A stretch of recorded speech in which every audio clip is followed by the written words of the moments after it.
Assalamualaikum warahmatullahi wabarakatuh. I'm Dwi Irnawati and now I will present my final test of sociolinguistic. The first is I will explain about 5 examples of external variation and internal variation, especially language variation in Japanese. And next, I will explain about the 5 examples of external variation in Japanese language. Yang pertama, ini contohnya itu ada kebiasaan atau gaya bahasa seseorang. Nah, di sini contohnya itu ada gaya bahasa dari orang Mataram, orang Surabaya atau Malang, dan juga orang Blitar. Kalau orang Mataram itu biasanya mereka kalau berbicara ada tambahan katanya di belakang. Itu tambahan kata no, iya no, seperti itu. Nah, kalau yang di Surabaya sendiri itu biasanya ada tambahan katanya itu se. Contohnya itu kayak iya se, mosok se, katenandi se. Kalah. Itu yang dari Surabaya. Nah, untuk yang orang Blitar, mereka juga punya kebiasaan tersendiri. Nah, untuk contoh yang selanjutnya, di sini ada perbedaan variasi bahasa dari tiap daerah. Yang di sini contohnya saya ngambil dari daerah Blitar dan daerah Malang. Nah, kalau bahasa Indonesia, nah itu contohnya itu ada kenapa sih anak itu kok nangis terus. Nah, kalau untuk daerah Malang itu biasanya gini, apa lapo atau arek iku kok nangis saya, itu memakai bahasa ngoko. Nah, kalau yang daerah Blitarnya itu bisa dibilang lebih halus lagi, bahasa ngoko yang halus itu biasanya gini, nyapo toh bocah kui kok nangis wae. Jadi mereka itu lebih halus bicaranya. Itulah perbedaan bahasa Jawa di setiap daerah. Ada juga namanya perbedaan dari untuk contoh selanjutnya, yang contoh nomor 3 itu ada variasi bahasa dari yang digunakan pada masa tertentu atau waktu tertentu. Contohnya, di saat ada kegiatan formal, kalau di Jawa, khususnya di desa saya itu biasanya menggunakan bahasa Kromo Inggil atau Kromo Madya. Seperti Segundalu para tamu engkang kawula kurmati. Nah, itu kalau di dalam bahasa Indonesia itu selamat malam para tamu yang saya hormati. Nah, kalau untuk yang bahasa sehari-hari, itu mereka menggunakan bahasa ngoko, ada yang ngoko halus maupun yang ngoko kasar. Untuk contoh yang nomor 4 itu ada juga itu perbedaan bahasa variasi. And next I will give you 5 example of internal variation in Japanese language. Untuk contoh yang pertama kita ada perbedaan bahasa dari logatnya. Jadi setiap orang pasti mempunyai logat tersendiri. Itu kadang tergantung dari daerah mereka asal. Nah, di sini saya memberikan contoh logat dari orang Purwakarta dan juga orang Yogyakarta. Nah, untuk bahasa Indonesia itu nasi. Nah, kalau di Purwakarta, nasi itu mereka bilangnya atau logat mereka itu bilangnya sega. Sega itu berakhiran dengan kata a. Itu logatnya dari orang Purwakarta. Sedangkan dari orang Jogja sendiri, orang Solo maupun orang Malang itu biasanya bilangnya sego. Berakhir dengan kata o. Itu perbedaan. Nah, untuk contoh yang nomor 2-nya, kita ada perbedaan variasi bahasa itu kita lihat dari gramatikalnya.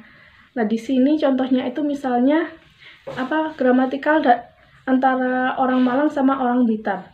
Kalau di orang Malang itu misalnya bilang lapo. Kalau orang Blitar itu nyapo. Itu sudah beda, dua kata yang berbeda tapi memiliki makna yang sama. Terus misalnya orang Malang bilangnya sopo iku. Lah orang Blitar itu biasanya lebih halusan lagi, yaitu sopo kui. Iku sama kui itu sudah berbeda. Itu perbedaan dari variasi bahasa yang berfokus pada gramatikalnya. Untuk contoh yang nomor 3-nya ini ngambil dari synthetical variation, yaitu itu hampir sama dengan phonological variation. Nah, contohnya ini merupakan perbedaan dari tingkat bahasa kalau di bahasa Jawa, yaitu bahasa ngoko, terus bahasa Kromo Madya dan Kromo Inggil. Contohnya kalau di bahasa ngoko itu ada dahar, sama ngekei. Kalau di bahasa Majo itu nedo sama nyukani. Kalau yang di bahasa Kromo Inggil lebih halus lagi, yaitu dahar sama maringi. Itu perbedaan dari status bahasanya. Untuk contoh yang nomor 4, kita ada namanya perbedaan bahasa atau variasi bahasa.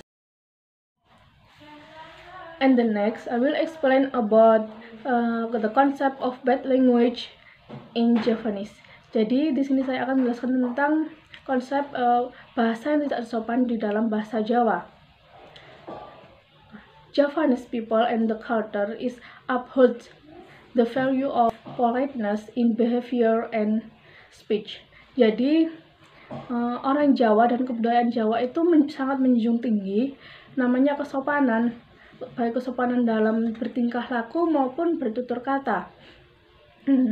Seperti ada pepatah yang bilang, ajining rogo tumoto ing busono, ajining diri gumanto kedaling lati. Lah, di sini ini mempunyai makna kalau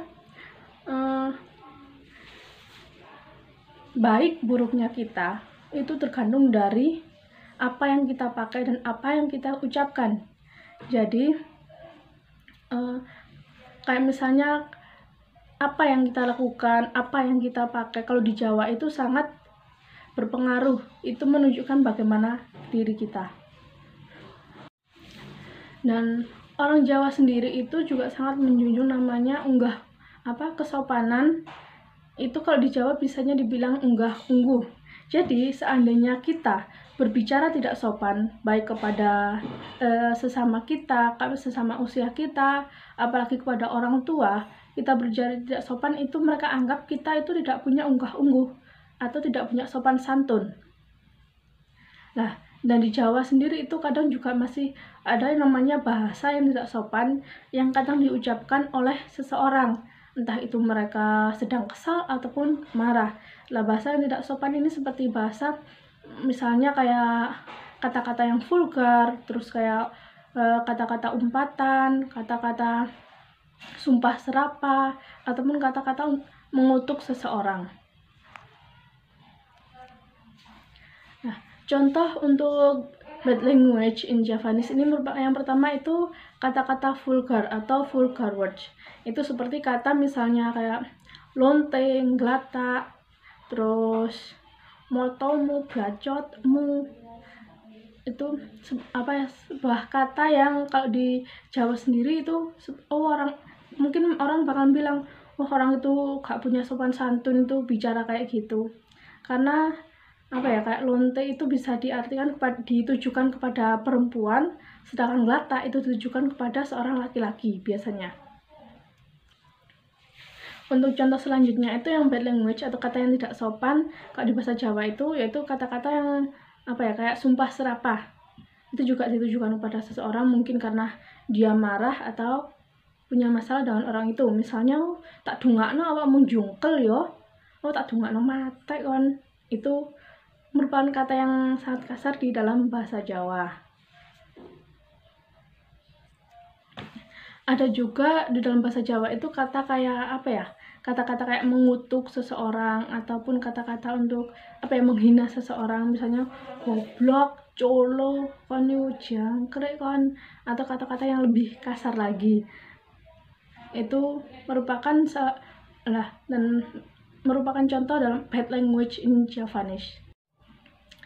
And the next, I will explain about the analysis cooperative principle, maxim violation, and possible implicator on Monster episode 43 Detective Soup. Nah, untuk cooperative principle-nya sendiri itu ada 4 poin. Itu ada maxim of quantity, maxim of quality, maxim of relevant or relation, and maxim of manner. Juga ada maxim violation. Nah, untuk yang implikatornya sendiri ada konvensional implikator, scalar implikator, generalis conversational implikator, and particularis conversational implikator. Nah, dan untuk analisis yang pertama di situ ada dia pertama itu antara detektif Suk dan juga police officer. Nah, detektif Suk itu bertanya di manakah tempat kejadiannya itu, dan terusnya itu menjawab di bawah sir itu downstairs. Nah, terus di detektif Suk tanya lagi berapa korbannya, 3 laki-laki detektif. Nah, di sini ini masuk ke maxim of quantity, karena jawaban yang diberikan oleh police officer itu atas pertanyaan yang disampaikan oleh detektif Suk itu merupakan jawaban yang informatif dan sesuai dengan apa yang ditanyakan, dan dia tidak menjawab dengan hal yang atau tidak mengatakan hal lain selain jawaban apa yang ditanyakan tersebut.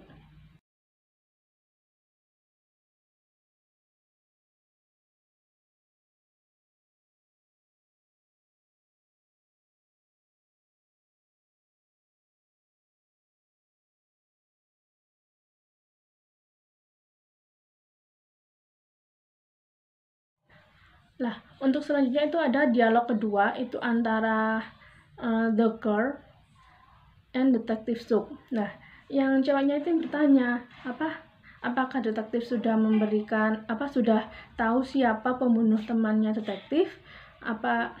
Have any luck? Yang detektif Suk ini menjawab, belum, not yet. It takes time. Ini membutuhkan waktu, dan dia menjawab dengan memberikan jawaban bahwa dia juga mempunyai informasi baru tentang kasus tersebut. Nah, di sini masuk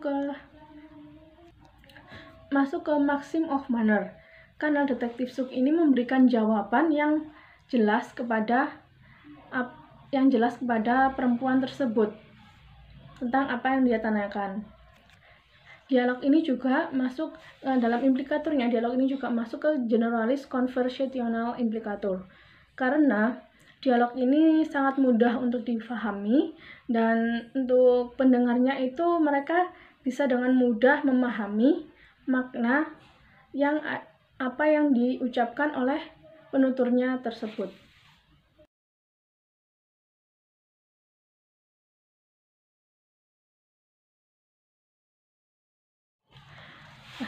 Dan ini ada lagi, yaitu yang di dialog ketiga. Di dialog ketiga ini antara detektif Suk dan resepsionis di sebuah hotel. Nah, detektif Suk ini kaget karena waktu itu dia menanyakan seseorang kepada resepsionis, dan ternyata orang tersebut sudah keluar. Jadi detektif Suk tanya kepada resepsionis kapan dia keluar. Nah, resepsionisnya ini menjawab dengan mengecek dulu buku tamu.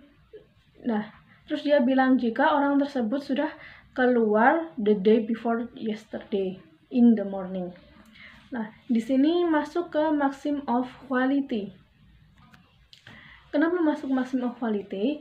Karena jawaban yang diberikan oleh resepsionis ini merupakan jawaban yang benar. Dia juga percaya bahwa apa yang dia katakan atau jawaban yang diberikan resepsionis itu benar, karena dia mengecek dulu di buku tamu yang dia punya. In the third dialogue, it's conventional implicator. Kenapa ini masuk ke conventional implicator? Karena penuturnya ini memberikan pesan atau menyampaikan pesan itu secara langsung kepada pendengarnya. Kan misalnya penutur yang satu ini bertanya tentang apa, lah penutur yang dua itu menjawab dengan jelas apa yang akan dia sampaikan atau maksud yang dia sampaikan kepada penutur yang satunya lagi. Itu masuk ke conventional implicator. And the next is the fourth dialogue. Di dialog yang keempat ini antara detektif Suk dan chef detektif Patela. Nah, di sini mereka bertemu di hotel. Saat itu, waktu detektif Suk sedang mengintai orang yang dia anggap itu pembunuh dari temannya. Nah, di sini dia bertemu dengan detektif Patela. Nah, di saat mau pergi dari hotel tersebut, detektif tanya, Sir, apa yang apa yang harus saya lakukan untuk,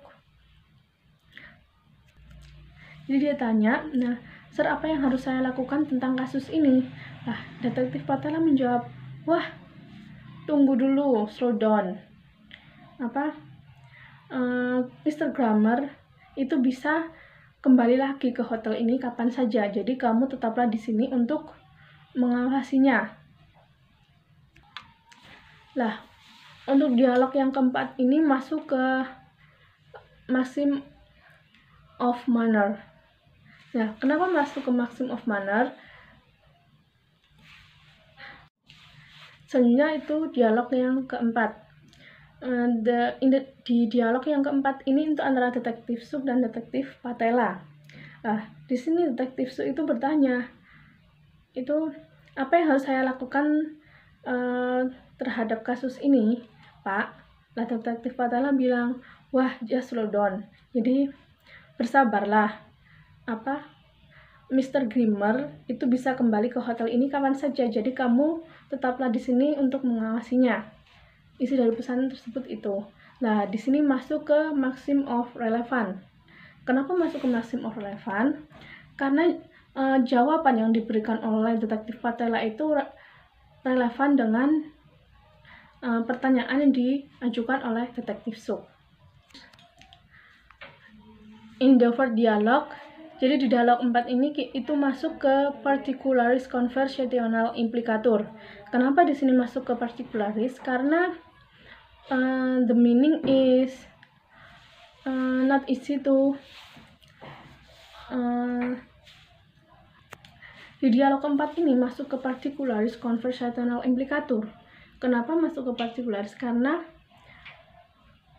di sini ada apa yang disampaikan oleh penutur itu pendengarnya itu sulit untuk memahami, terutama di kata yang keep your eyes peeled. Itu dia harus mencari tahu dulu apa maksud dari kata tersebut. The next is the fifth dialogue, dialog kelima.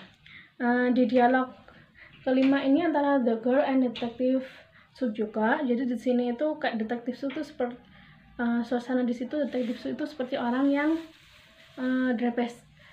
stres, bisa dibilang seperti itu. Dan yang ceweknya ini bertanya apa, yang detektifnya itu menjawabnya dengan kata lain.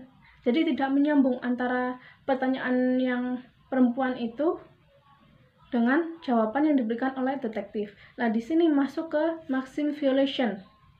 Kenapa masuk ke maxim violation? Karena jawaban yang diberikan detektif Suk itu tidak sesuai dengan pertanyaan yang diajukan oleh perempuan tersebut.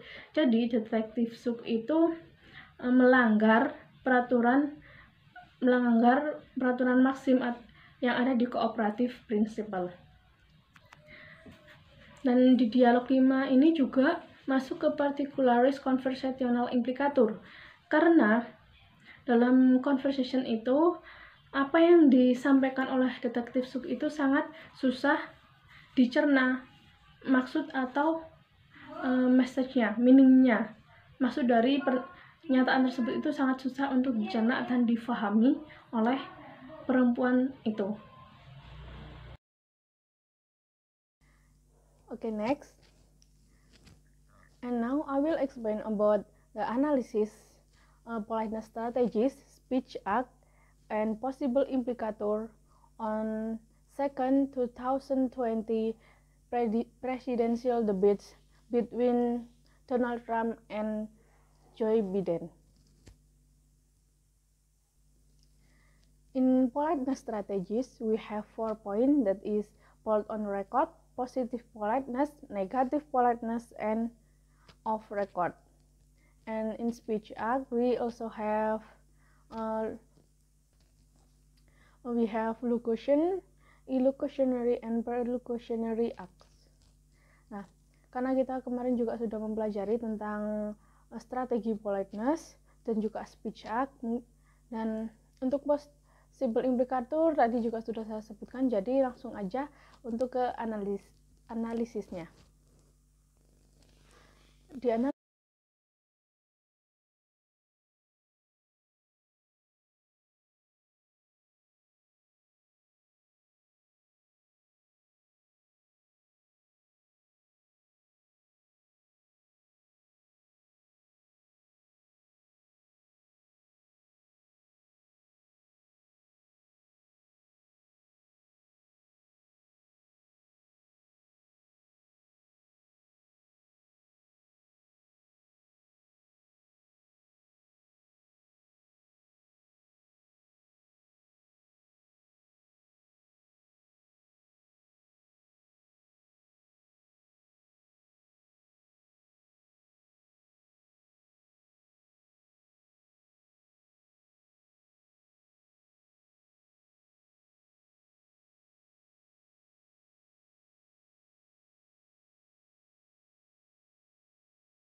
Oke, next.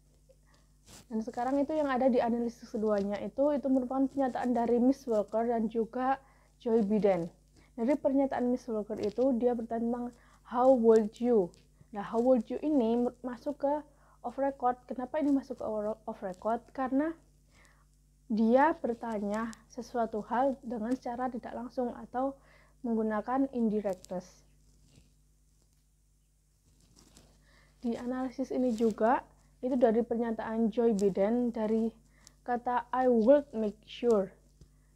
Dan dari kata I would make sure itu masih ada kaitannya untuk bla bla bla itu melakukan sesuatu. Nah, dari kata tersebut itu masuk ke positive politeness. Kenapa masuk ke positive politeness? Karena dari pernyataan yang dia sampaikan itu untuk meningkatkan interest seseorang, dan juga dari pernyataan itu juga untuk menyampaikan bahwa dia itu memiliki persepsi yang sama dengan para pendengarnya. Dan dari segi speech act-nya, pernyataan ini masuk ke illocutionary dan locutionary acts. Kenapa? Karena dari pernyataan tersebut dia itu memberikan sebuah informasi tentang apa yang akan dia lakukan atau apa yang mungkin akan dia perbuat, dan juga dari pernyataan itu pendengarnya itu mudah memahami tentang maksud yang dia sampaikan atau pesan yang ada dalam pernyataan itu masuk ke illocution sama locution. Dan dari segi implikaturnya ini masuk ke konvensional implikatur. Kenapa? Karena pesan yang ada di dalam pernyataan tersebut itu disampaikan secara langsung oleh penuturnya kepada pendengarnya, dan itu masuk ke konvensional implikatur.